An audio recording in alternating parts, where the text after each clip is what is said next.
Assalamualaikum warahmatullahi wabarakatuh. Kami dari kelompok 7 Ekonomi Syariah 6D yang beranggotakan saya Irna Inaru NIM akhir 159, Adiana Saputri NIM 166, Eka Junia Astuti NIM 179, dan Amelia Safira Putri NIM 180. Pada kesempatan kali ini, kami akan mempresentasikan mengenai analisis pelanggaran syariah di pasar konvensional.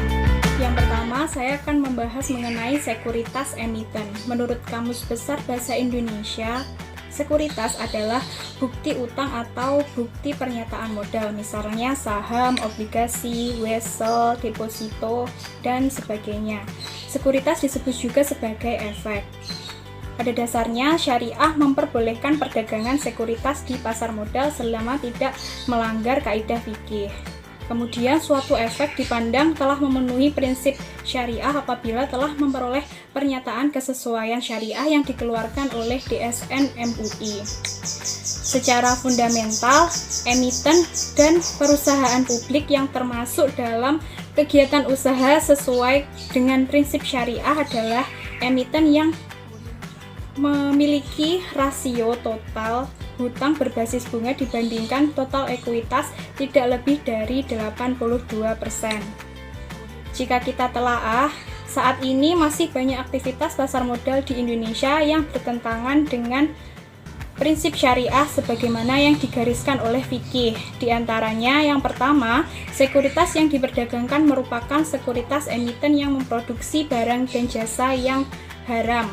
Yang kedua, menjual sekuritas yang belum dimiliki. Yang ketiga, adanya manipulasi dan penipuan terutama berkaitan dengan transparansi atau keterbukaan informasi dari emiten. Yang keempat, transaksi yang mengandung ketidakjelasan atau gharar. Yang kelima, transaksi yang mengandung riba. Yang keenam, rekayasa permintaan dan penawaran untuk mempermainkan harga. Ketujuh, transaksi perdagangan yang tidak memenuhi syarat dan rukun jual beli. 8. Transaksi yang dibatasi oleh waktu atau dikaitkan dengan transaksi lainnya. Dan yang terakhir, 2 transaksi atau lebih dalam satu perjanjian jual beli. Yang kedua, saya akan membahas tentang perusahaan yang memproduksi barang dan jasa yang haram. Seperti yang kita ketahui, aktivitas apapun yang berkaitan dengan perdagangan barang atau jasa yang haram, hukumnya tetaplah haram. Berdasarkan Peraturan Otoritas Jasa Keuangan Nomor 15 tentang penerapan prinsip syariah di pasar modal menjelaskan jenis perusahaan yang bertentangan dengan prinsip syariah. Perusahaan yang memproduksi, mendistribusikan, memperdagangkan, dan atau menyediakan pertama barang atau jasa yang haram zatnya, seperti perusahaan yang memproduksi minuman keras atau alkohol. Yang kedua, barang atau jasa haram bukan karena zatnya, seperti yang ditetapkan oleh Dewan Syariah Nasional dan Majelis Ulama Indonesia. Yang ketiga, barang atau jasa yang merusak moral dan bersifat mudarat, seperti perusahaan rokok, media, atau penyedia jasa yang mengandung unsur pornografi dan pornoaksi. Jadi dapat disimpulkan bahwa perdagangan sekuritas yang emitennya melakukan aktivitas yang diharamkan hukumnya adalah haram. Memiliki atau memperdagangkan sekuritas, semua emiten yang mempraktikkan atau terlibat dalam aktivitas yang dilarang oleh hukum Islam, hukumnya adalah haram. Menjual sekuritas yang belum dimiliki. Di pasar modal konvensional masih terjadi jual beli sekuritas yang belum dimiliki oleh pihak menjualnya. Transaksi macam ini masih banyak terjadi, yang dalam peristilahan bursa efek disebut short selling. Praktik serupa itu umumnya dilarang dan dikecam oleh otoritas pasar modal konvensional maupun pasar modal syariah. Apa sih short selling itu? Short selling adalah penjualan pendek, maksudnya penjualan sekuritas yang tidak dimiliki investor, tetapi dipinjam terlebih dahulu oleh broker. Ide penjualan pendek adalah jual sekarang dengan harga mahal, Beli nanti kalau harganya sudah murah, atau sell high or buy low. Ini berlawan dengan ide beli murah dulu, jual nanti. Kalau mahal, buy low, sell high. Pada sistem short selling ini ada dua harapan yang berbeda di antara pihak yang menjual, meminjam sekuritas, dan pihak pemilik sekuritas. Pihak peminjam mengharapkan keuntungan dari kemerosotan harga dengan cara meminjam sekuritas kemudian menjualnya sekarang dan akan membelinya kembali pada harga yang lebih murah, lalu mengembalikan sekuritas tersebut kepada pemiliknya. Manipulasi dan tadlis. Tadlis artinya penipuan. Tadlis pada jual beli dalam hukum Islam itu diharamkan karena tadlis merupakan penipuan yang dilakukan dalam transaksi jual beli oleh pihak penjual terhadap barang atau objek yang dijual kepada pembeli. Pada perdagangan saham, sering terjadi perdagangan dengan memanfaatkan informasi yang belum disebarkan kepada masyarakat atau merupakan informasi pribadi. Informasi tersebut berasal dari orang dengan tujuan mendapatkan abnormal return. Jenis perdagangan ini dalam perdagangan pasar modal disebut insider trading. Suatu tindakan disebut insider trading jika memenuhi 3 unsur. Yang pertama adalah adanya orang dalam, kedua, informasi material yang belum tersedia bagi masyarakat, ketiga, melakukan transaksi karena informasi material. Insider trading merusak mekanisme pasar yang pada gilirannya akan mengakibatkan: pertama, pembentukan harga yang tidak fair karena tidak memeratakan informasi yang dimiliki pada pelaku bursa. Kedua, perlakuan yang tidak adil di antara pelaku pasar. Ketiga, rusaknya kelangsungan pasar modal yang akan merusak kepercayaan investor terhadap bursa, sehingga bursa tidak lagi diharapkan sebagai alternatif sumber pembiayaan yang menguntungkan. Insider trading juga merusak emiten karena investor tidak lagi mempercayainya. Tindakan yang termasuk dalam kategori tadlis di pasar modal antara lain front running, yaitu tindakan anggota bursa efek yang melakukan transaksi lebih dahulu atas suatu efek tertentu atas dasar adanya informasi bahwa nasabahnya akan melakukan transaksi volume besar. Atas efek tersebut yang diperkirakan mempengaruhi harga pasar, tujuannya untuk meraih keuntungan atau mengurangi kerugian. Kedua, misleading information atau informasi yang menyesatkan, yaitu membuat penyesatan atau memberikan keterangan yang secara material tidak benar atau menyesatkan sehingga mempengaruhi harga efek di bursa efek. Tindakan yang termasuk dalam kategori glitch di pasar modal antara lain pembentukan harga penutupan, yaitu penetapan order jual atau beli yang dilakukan di akhir hari perdagangan yang bertujuan menciptakan harga penutupan sesuai dengan yang diinginkan harga penutupan, baik menyebabkan harga yang ditutup meningkat, menurun, maupun tetap dibandingkan harga penutupan sebelumnya. Kedua, alternative trade. Transaksi dari sekelompok anggota bursa tertentu dengan peran sebagai pembeli dan penjual secara penggantian serta dilakukan dengan volume yang berkesan wajar.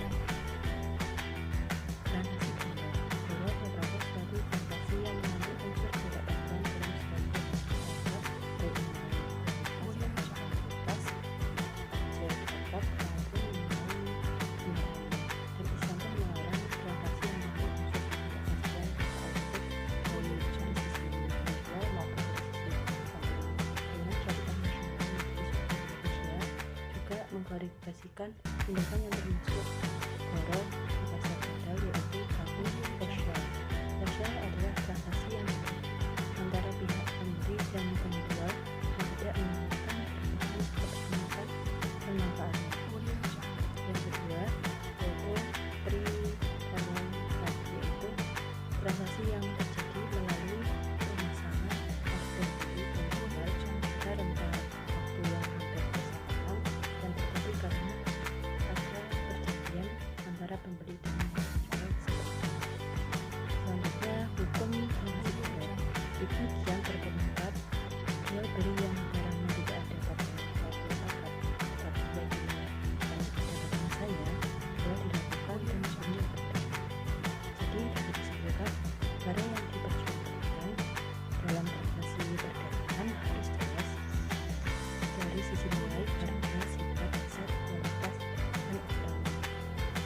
Ini sebenarnya. Di sisi lain, ada hadis yang menyebutkan bahwa transaksi yang mengandung oleh syariah membuat ulama sepakat berdasarkan hal tersebut. Maka terdapat klarifikasi mulai dari yang dibolehkan dan dilakukan sampai yang diharamkan, yaitu yang pertama guru wasir. Guru wasir yaitu bukan yang diperbolehkan. Guru wasir ini merupakan bukan yang mendekati nol hingga keberadaannya dalam sebuah transaksi diperbolehkan. Contohnya menjual rumah termasuk fondasinya yang tidak tampak. Yang kedua yaitu guru bahis. Guru bahis atau kapsir merupakan guru yang tampak, karena guru bahis guru yang mendekati tak terhingga hingga tidak diperbolehkan ada dalam sebuah transaksi. Transaksi yang mengandung guru bahis secara penuh adalah judi. Yang ketiga yaitu guru mutawasit. Guru mutawasit yaitu guru yang jumlah atau kuantitasnya pertengahan. Ada yang membolehkan, ada juga yang mengharamkannya.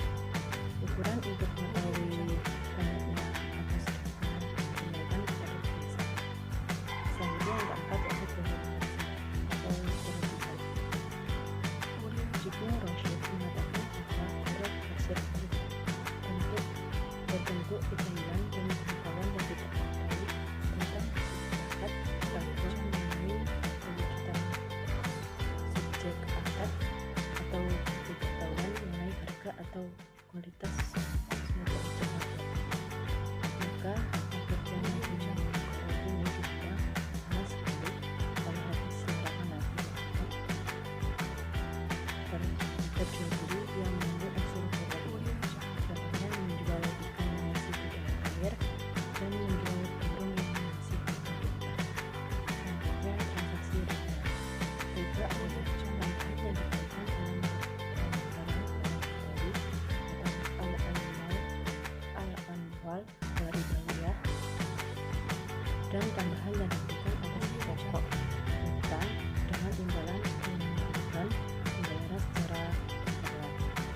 Dalam konteks tersebut, riba merupakan suatu tambahan dalam transaksi efek yang ditetapkan atau diperjanjikan di depan dan menjadi bagian tidak terpisahkan dari transaksi tersebut.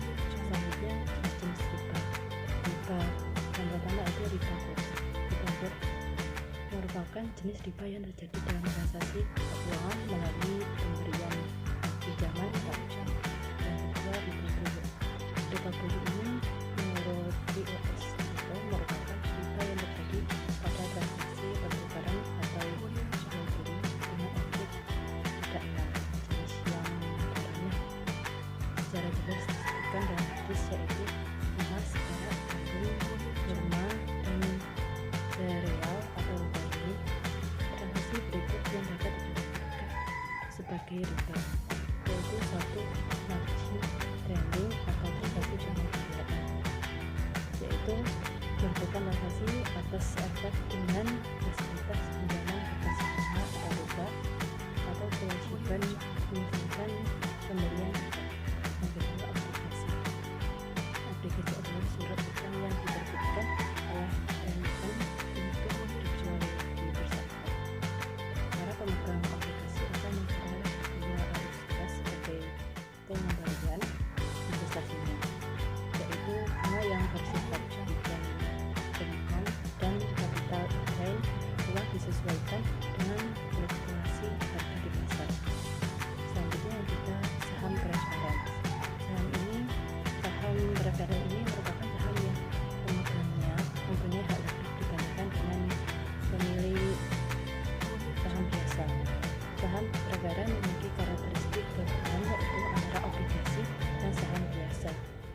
biasanya yaitu dapat menghasilkan pendapatan tetap seperti bunga obligasi. Ya, selanjutnya yang terakhir yaitu rekayasa permintaan dan penawaran atau bagi emergency. Jadi emergency merupakan tindakan menawar barang dengan harga lebih tinggi dari harga termasuk sendiri untuk menunjukkan kesan banyak pihak yang melihat pembelinya. Sistem jual beli dengan rekayasa permintaan dan penawaran sering terjadi pada perdagangan seorang. Seperti ini sering disebut goreng-menggoreng harga yang dilakukan untuk mendapatkan keuntungan jangka pendek. Pelaku rekayasa menginginkan harga saham naik lalu menjual saham miliknya atau menginginkan harga saham turun agar bisa membeli untuk kemudian menjualnya kembali.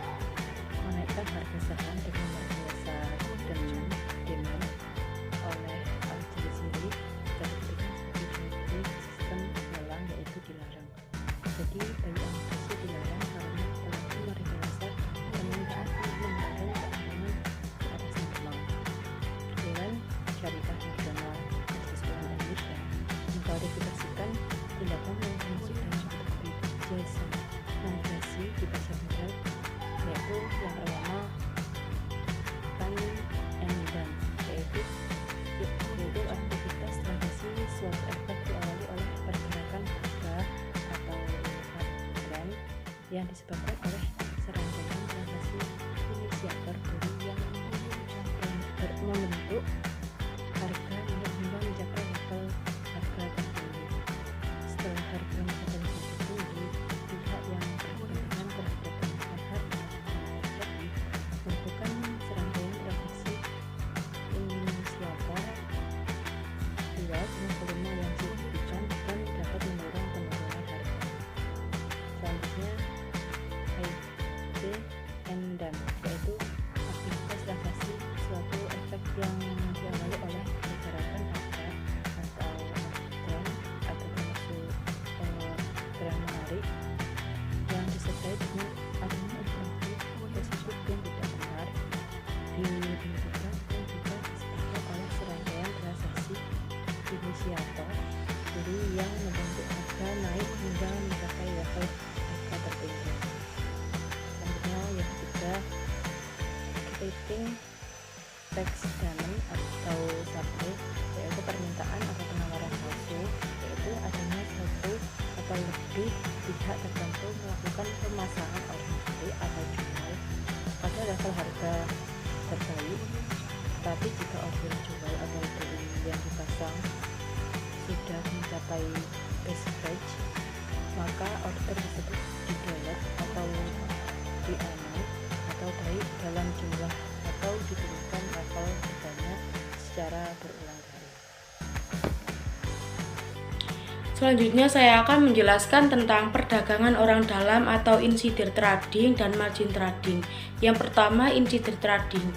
Insider trading adalah orang dalam atau pihak-pihak yang mempunyai hubungan yang disebut pihak terafiliasi dengan emiten, di mana dimungkinkan untuk memiliki informasi tentang kejadian atau peristiwa penting mengenai kinerja emiten yang dapat mempengaruhi harga saham di bursa efek dan belum diumumkan kepada publik dan masih bersifat rahasia. Perdagangan orang dalam atau insider trading menggunakan beberapa unsur, yaitu yang pertama adanya perdagangan efek, yang kedua dilakukan oleh orang-orang dalam perusahaan, yang ketiga adanya insiden informasi, yang keempat informasi itu belum diungkap dan terbuka untuk umum atau masih bersifat rahasia, yang kelima perdagangan tersebut dimotivasi oleh informasi itu, yang terakhir tujuan untuk mendapatkan keuntungan. Pelanggaran di bidang pasar modal merupakan pelanggaran yang sifat teknis administratif. Terdapat 3 pola pelanggaran yang lazim, yaitu yang pertama pelanggaran yang dilakukan secara individual, yang kedua pelanggaran yang dilakukan secara berkelompok, yang terakhir pelanggaran yang dilakukan langsung atau berdasarkan. Selanjutnya, indikator yang dapat digunakan sebagai langkah awal pembuktian Insider trading ada 4. Yang pertama, return or negative return.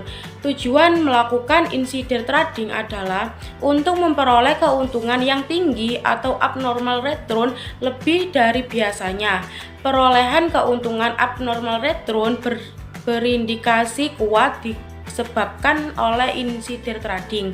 Untuk menelisik perolehan keuntungan yang lebih tinggi, maka return dapat dijadikan salah satu indikator terhadap adanya insider trading.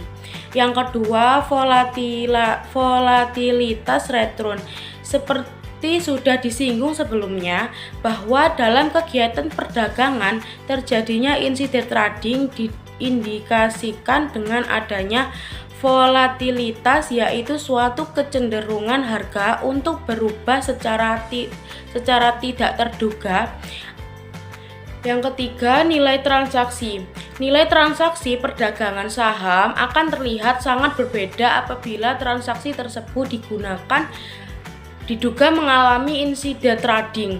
Akan terdapat nilai transaksi yang sangat besar atau menurun sangat drastis dalam jangka waktu tertentu akibat adanya informasi material yang belum diungkap ke publik tetapi digunakan oleh para insider.